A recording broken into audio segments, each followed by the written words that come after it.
हाँ, उसे आते देख देवी ने शंख बजाया और धनुष की प्रत्यंचा का वे अत्यंत दुस्सह शब्द किया। साथ ही अपने घंटे के शब्द से जो समस्त दैत्य सैनिकों का तेज नष्ट करने वाला था, संपूर्ण दिशाओं को व्याप्त कर दिया। इसके बाद सिंह ने भी अपनी दहाड़ से, जिसे सुनकर बड़े बड़े गजरांगों के मद चूर हो जाते हैं, आकाश पृथ्वी दशों दिशाओं को गुंजा दिया। फिर काली ने आकाश में उछलकर अपने दोनों हाथों से पृथ्वी पर आघात किया और ऐसा भयंकर शब्द हुआ जिससे पहले सभी शब्द शांत हो गए। तत्पश्चात शिवदूती ने दैत्यों के लिए अमंगलजनक अट्टहास किया। इस शब्द को सुनकर समस्त असुर थर्रा उठे, किंतु शुंभ को बड़ा क्रोध हुआ। उस समय देवी ने अपने जब शुंभ को लक्ष्य करके कहा, ओ दुरात्मन, खड़ा रह, खड़ा रह।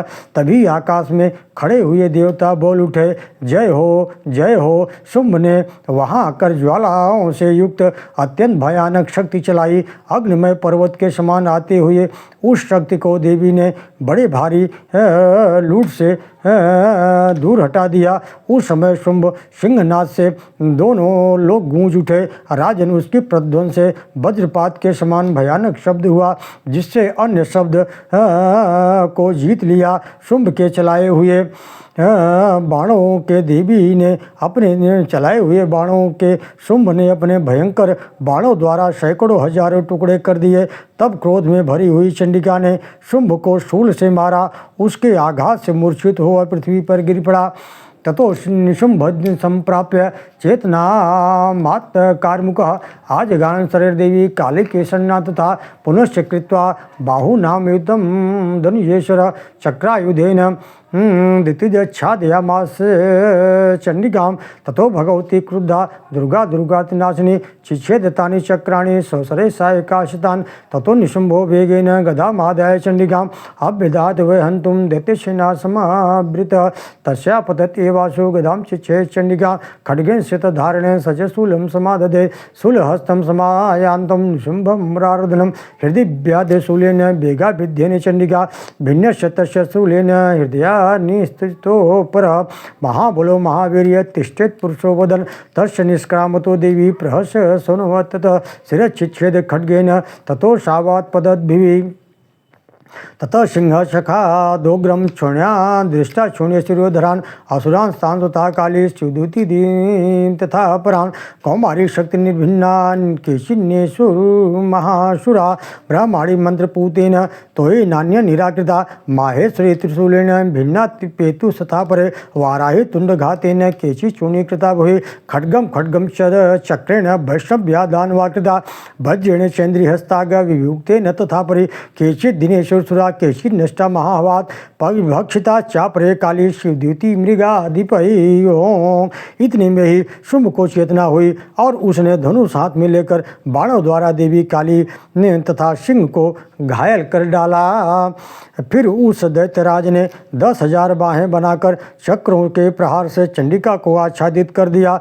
तब दुर्गम पीड़ा का नाश करने वाली भगवती दुर्गा ने कुपित होकर अपने बाणों से उन चक्रों तथा बाणों को काट दिया। यह देख निशुंभ दैत्य सेना के साथ चंडिका का वध करने के लिए हाथ में गदा ले बड़े वेग से दौड़ा। उसके आते ही चंडी ने तीखी धार वाली तलवार से उसकी गदा को काट डाला। तब उसने शूल हाथ में लिया। देवताओं को पीड़ा देने वाली निशुंभ को शूल हाथ में लिए आते देख चंडिका ने वेग से चलाए हुए अपने शूल से उसकी छाती को छेद डाला। शूल से विदीर्ण हो जाने पर उसकी छाती से एक दूसरा महाबली एवं महापराक्रमी पुरुष खड़ी रह कहता हुआ निकला। उस निकलते हुए पुरुष की बात सुनकर देवी उठकर हंस पड़ी। खड्ग से उन्होंने उसका मस्तक काट डाला। फिर तो वह पृथ्वी पर गिर पड़ा। तदनंतर सिंह अपनी दाढ़ों से असुरों की गर्दन को कुचलने लगा। यह बड़ा भयंकर दृश्य था। उधर काली तथा शिवदूती ने अन्य दैत्यों का भक्षण कर प्रारंभ कर दिया। कौमारी की शक्ति से विदीर्ण होकर कितने ही महादैत्य नष्ट हो गए। ब्रह्माणी के मंत्रपूत जल से निस्तेज हो कितने ही भाग खड़े हुए।